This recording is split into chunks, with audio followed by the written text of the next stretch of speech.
Welcome to plant sapiens. So ഇന്നത്തെ ക്ലാസ്സിൽ DNA transcription എന്ന് പറയുന്ന ഒരു ടോപ്പിക്കാണ് സ്റ്റാർട്ട് ചെയ്യുന്നത്. HSST മൊഡ്യൂളിലാണെങ്കിൽ ജെനറ്റിക്സ് എന്ന് പറയുന്ന മൊഡ്യൂൾസിൽ വരുന്ന ഒരു ടോപ്പിക്കാണ് DNA ട്രാൻസ്ക്രിപ്ഷൻ, ട്രാൻസ്ലേഷൻ എന്നൊക്കെ പറയുന്നത്. അതിൻ്റെ ഒരു ഇൻട്രൊഡക്ഷൻ, നമുക്ക് എന്തൊക്കെ കാര്യങ്ങൾ ബേസിക് ആയിട്ട് അറിഞ്ഞിരിക്കണം എന്ന ഒരു ഇൻട്രൊഡക്ഷനാണ് ഈ ഒരു ക്ലാസ്സിലൂടെ ഇന്ന് എടുക്കുന്നത്. സോ അതിന് മുന്നേ ആദ്യമായിട്ടാണ് ഈ ചാനൽ കാണുന്നതെങ്കിൽ ചാനൽ ഒന്ന് സബ്സ്ക്രൈബ് ചെയ്തേക്കുക. ഇഷ്ടപ്പെട്ടെങ്കിൽ ലൈക്ക് ചെയ്യുക, കമൻറ്റ് ചെയ്യുക, നിങ്ങളുടെ ഫ്രണ്ട്സിനും കൂടി ഒന്ന് ഷെയർ ചെയ്ത് കൊടുത്തേക്കുക. MSc ബോട്ടണി റിലേറ്റഡ് ആയിട്ടുള്ള ടോപ്പിക്കും കൂടിയാണ് ഇതിൽ ഉടനീളം ഇടുന്നത്. അപ്പം നമുക്ക് ക്ലാസ്സിലോട്ട് പോകാം. ഫസ്റ്റ്, എന്താണ് DNA ട്രാൻസ്ക്രിപ്ഷൻ അല്ലെങ്കിൽ ട്രാൻസ്ലേഷൻ? രണ്ട് പ്രോസസ്സ് ഉണ്ട്. പ്രോട്ടീൻ സിന്തസിസ് അല്ലെ, നമ്മളൊരു ജീൻ എക്സ്പ്രഷൻ, നമ്മൾ ഏതൊരു കാര്യം ജീൻ എക്സ്പ്രസ് ചെയ്യണമെങ്കിൽ ഒരു സ്പെസിഫിക് പ്രോട്ടീൻസ് അവിടെ സിന്തസൈസ് ചെയ്യണം. ആ ഒരു പ്രോട്ടീൻ ഫങ്ഷണൽ യൂണിറ്റ് ആണ് അല്ലേ. പ്രോട്ടീൻ എന്ന് പറയുന്നത് ലൈഫിൻ്റെ ഫങ്ഷണൽ യൂണിറ്റ് ആണ്. അത് സിന്തസൈസ് ചെയ്യാനുള്ള രണ്ട് സ്റ്റെപ്പാണ്. First DNA transcription, then DNA translation. ഇവിടെ ഞാനൊരു ഏറോ മാർക്ക് കൊടുത്തിട്ടുണ്ട്. DNA ആദ്യം ആ ഒരു സ്റ്റെപ്പ്, DNAയിൽ നിന്ന് mRNA ഉണ്ടാകുന്ന ആ ഒരു പ്രോസസ്സാണ് നമ്മളിപ്പോൾ പഠിക്കുന്ന ഫസ്റ്റ് സ്റ്റാർട്ട് ചെയ്യുന്ന DNA ട്രാൻസ്ക്രിപ്ഷൻ എന്ന് പറയുന്നത്. ആ ഉണ്ടായ mRNAയിൽ നിന്ന് പ്രോട്ടീൻ ഉണ്ടാകുന്ന പ്രോസസ്സാണ് ട്രാൻസ്ലേഷൻ. ഈ ഒരു പ്രോസസ്സ് വഴിയാണ് ജീൻ എക്സ്പ്രഷൻ എന്ന് പറയുന്ന ആ ഒരു ഫിനോമിനൻ സംഭവിക്കുന്നത്. സോ അതിൽ ഇമ്പോർട്ടൻ്റ് ആയിട്ട് നമുക്ക് അറിഞ്ഞിരിക്കേണ്ട കാര്യം എന്തൊക്കെയാണ്? ഓക്കെ, അപ്പം നമുക്ക് നോക്കാം DNA to RNA എന്ന് പറയുന്ന ആ ഒരു പ്രോസസ്സ് എങ്ങനെയാണ് നടക്കുന്നത്. അപ്പോൾ അതിൽ നമ്മൾ പ്രൊകാരിയോട്ടിലും യൂക്കാരിയോട്ടിലും ഈ ഒരു DNA ട്രാൻസ്ക്രിപ്ഷൻ എൻറ്റയർലി ഡിഫറെൻ്റ് ആണ്. രണ്ടിലും എൻസൈം എന്ന് പറയുന്നത് RNA പോളിമറൈസ് എന്ന് പറയുന്ന എൻസൈമാണ് ഇതിനെ ഹെൽപ്പ് ചെയ്യുന്നത്. സോ ഫസ്റ്റ്, ഈ ഒരു പ്രൊകാരിയോട്ടും യൂക്കാരിയോട്ടും തമ്മിലുള്ള പ്രധാനപ്പെട്ട വ്യത്യാസങ്ങൾ എന്തൊക്കെയാണ് ഇൻ DNA ട്രാൻസ്ക്രിപ്ഷൻ എന്ന് നോക്കാം.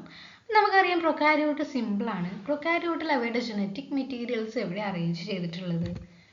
അവിടെ സൈറ്റോപ്ലാസത്തിൽ ഫ്രീ ആയിട്ട് അറേഞ്ച് ചെയ്തിട്ടുള്ളതാണ് നമ്മൾ പ്രൊകാരിയോട്ടിലുള്ള നമ്മുടെ ജനറ്റിക് മെറ്റീരിയൽ എന്ന് പറയുന്നത്.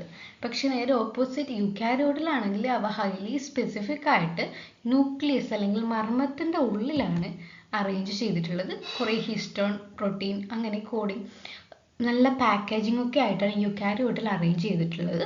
സോ യൂക്കാരിയോട്ടിൻ്റെ ആ ഒരു DNA ട്രാൻസ്ക്രിപ്ഷൻ പ്രൊകാരിയോട്ടിനേക്കാളും കുറച്ചും കൂടി കോംപ്ലക്സ് ആയിരിക്കും. ഓക്കെ, ഒന്നാമത്തെ കാര്യം അതാണ്. ക്രോമസോം അല്ലെങ്കിൽ DNA എന്ന് പറയുന്ന ആ ഒരു ജനറ്റിക് മെറ്റീരിയലിൻ്റെ അറേഞ്ച്മെൻറ്റ് രണ്ടിലും എൻറ്റയർലി ഡിഫറെൻ്റ് ആണ്. സോ നമ്മൾ പ്രൊകാരിയോട്ടിൽ നമുക്ക് ട്രാൻസ്ക്രിപ്ഷൻ നടക്കണമെങ്കിൽ മെച്യൂർ ആയിട്ടുള്ള mRNA ആണ് ഉണ്ടാകേണ്ടത്. ഓക്കെ, മെച്യൂർ ആയിട്ടുള്ള mRNA ആണ് ഉണ്ടാകേണ്ടത്. നമ്മൾ പ്രൊകാരിയോട്ടിൽ ഈ ഒരു ട്രാൻസ്ക്രിപ്ഷൻ നടന്നു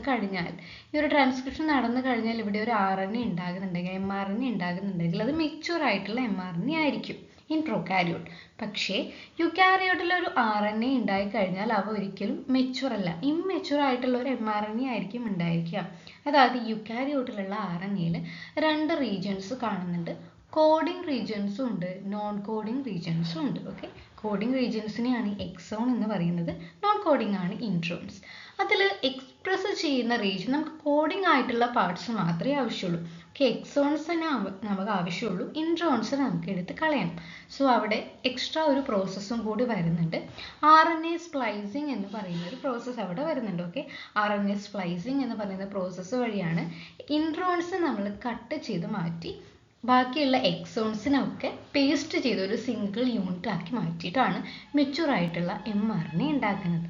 ഇത്രയാണ് പ്രൊകാരിയോട്ട് യൂക്കാരിയോട്ട് തമ്മിലുള്ള ആ ഒരു ട്രാൻസ്ക്രിപ്ഷനുള്ള മെയിൻ ആയിട്ടുള്ള വ്യത്യാസം അല്ലെങ്കിൽ ഡിഫറൻസ് എന്ന് പറയുന്നത്. നെക്സ്റ്റ് നമുക്ക് കുറച്ച് ഡീറ്റെയിൽഡ് ആയിട്ട് എന്താണ് ഈ ഒരു DNA ട്രാൻസ്ക്രിപ്ഷനിലെ ടെംപ്ലേറ്റ് സ്ട്രാൻഡ്, കോംപ്ലിമെൻ്ററി സ്ട്രാൻഡ്, ഏത് രീതിയിലാണ്, ഏത് ഡയറക്ഷനിലാണ് ഈ ഒരു RNA പോളിമറൈസ് ആക്ട് ചെയ്യുന്നത് എന്നൊക്കെ നോക്കാം. അപ്പോൾ നമുക്ക് അതിലിവിടെ രണ്ട് സ്ട്രാൻഡ്, രണ്ടും കോമൺ ആയിട്ടാണ് പറയുന്നത്. പ്രൊകാരിയോട്ടിലും യൂക്കാരിയോട്ടിലും കോമൺ ആയിട്ടാണ് പറയുന്നത്. രണ്ട് സ്ട്രാൻഡ് ഉണ്ട്. ഓക്കെ, അപ്പോൾ രണ്ട് സ്ട്രാൻഡിൽ ഒന്ന് എന്ന് പറയുന്നത് ഇപ്പോൾ 5' to 3' ആണെന്ന് വെക്കുക. ഓക്കെ, ഇത് 5' to 3'. സോ മറ്റേതിന് ഇപ്പോൾ കോംപ്ലിമെൻ്ററി സ്ട്രാൻഡ് ആയിരിക്കുമല്ലോ, ഇത് 3' to 5' ആയിരിക്കും. നമുക്ക് ഫസ്റ്റ് അറിഞ്ഞിരിക്കേണ്ടത് നമ്മളുടെ RNA പോളിമറൈസ് എന്ന് പറയുന്ന എൻസൈം ആക്ട് ചെയ്യുന്നത് 5' to 3' direction of the RNA template ആണ്. അതായത് നമുക്ക് 3' to 5' ഡയറക്ഷനിലാണ് വർക്ക് ചെയ്യുന്നത്. അപ്പോൾ ഈ രണ്ട് സ്ട്രാൻഡ് നോക്കിക്കഴിഞ്ഞാൽ ഫസ്റ്റ് വൺ എന്ന് പറയുന്നത് 5' to 3' ടെംപ്ലേറ്റ് ആണ് അല്ലേ. 5' to 3' ടെംപ്ലേറ്റിൽ ഇവിടെയാണോ DNA RNA പോളിമറൈസ് വന്ന് ആക്ട് ചെയ്യുന്നത്? അല്ല, നമ്മൾ തെറ്റിദ്ധരിക്കുന്ന ഒരു കാര്യമാണ്. അതായത് ടെംപ്ലേറ്റ്, നമ്മളെ DNA DNA-യുടെ 5' to 3' അല്ല RNA പോളിമറേസ് ആക്ട് ചെയ്യുന്നത്. നമ്മൾ ഉണ്ടാക്കുന്ന RNA, പുതുതായിട്ട് mRNA ഉണ്ടാകുന്നില്ലേ, ആ ഉണ്ടാക്കുന്ന mRNA ആയിരിക്കണം 3' to 5' to 3' ഡയറക്ഷനിൽ ഉണ്ടായിരിക്കേണ്ടത്. അപ്പോൾ നമ്മളുടെ സ്ട്രാൻഡ് DNA പോളിമറേസ് വന്ന് ആക്ട് ചെയ്യുന്നത് താഴെയുള്ള ടെംപ്ലേറ്റിലായിരിക്കും. അതായത് DNA-യുടെ 3' to 5' ഡയറക്ഷനിലും നമ്മൾക്ക് ഉണ്ടാക്കുന്ന RNA എന്ന് പറയുന്നത് 5' to 3' ഡയറക്ഷനാണ്.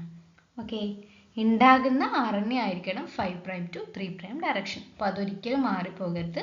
മുകളിലത്തെ സ്ട്രാൻഡ് അല്ല അപ്പോൾ ഉണ്ടാകുന്നത്, താഴെയുള്ള സ്ട്രാൻഡിലാണ് നമ്മളുടെ mRNA കോഡ് ചെയ്യുന്നതെന്ന് മനസ്സിലായി. കാരണം RNA പോളിമറേസ് ആക്ട് ചെയ്യുന്നത് ഉണ്ടാകുന്ന RNA-യുടെ 5' to 3' ഡയറക്ഷനാണ്. അതായത് DNA-യുടെ 3' to 5' ഡയറക്ഷൻ. അത് കൺഫ്യൂഷൻ ഇല്ലാതെ ഓർത്ത് വെക്കുക. ഇതാണ് ഒന്നാമത്തെ കാര്യം. സോ ഇവിടെ ഏതാണ് ടെംപ്ലേറ്റ്? ടെംപ്ലേറ്റ് DNA സ്ട്രാൻഡ് എന്ന് വെച്ചാൽ ഏത് DNA സ്ട്രാൻഡിലാണോ RNA പോളിമറേസ് വന്ന് ആക്ട് ചെയ്യുന്നത് അതിനാണ് ടെംപ്ലേറ്റ് സ്ട്രാൻഡ് എന്ന് പറയുന്നത്. സോ ഇവിടെ താഴെയുള്ള 3' to 5' ഡയറക്ഷൻ എന്ന് പറയുന്ന ടെംപ്ലേറ്റിലാണ്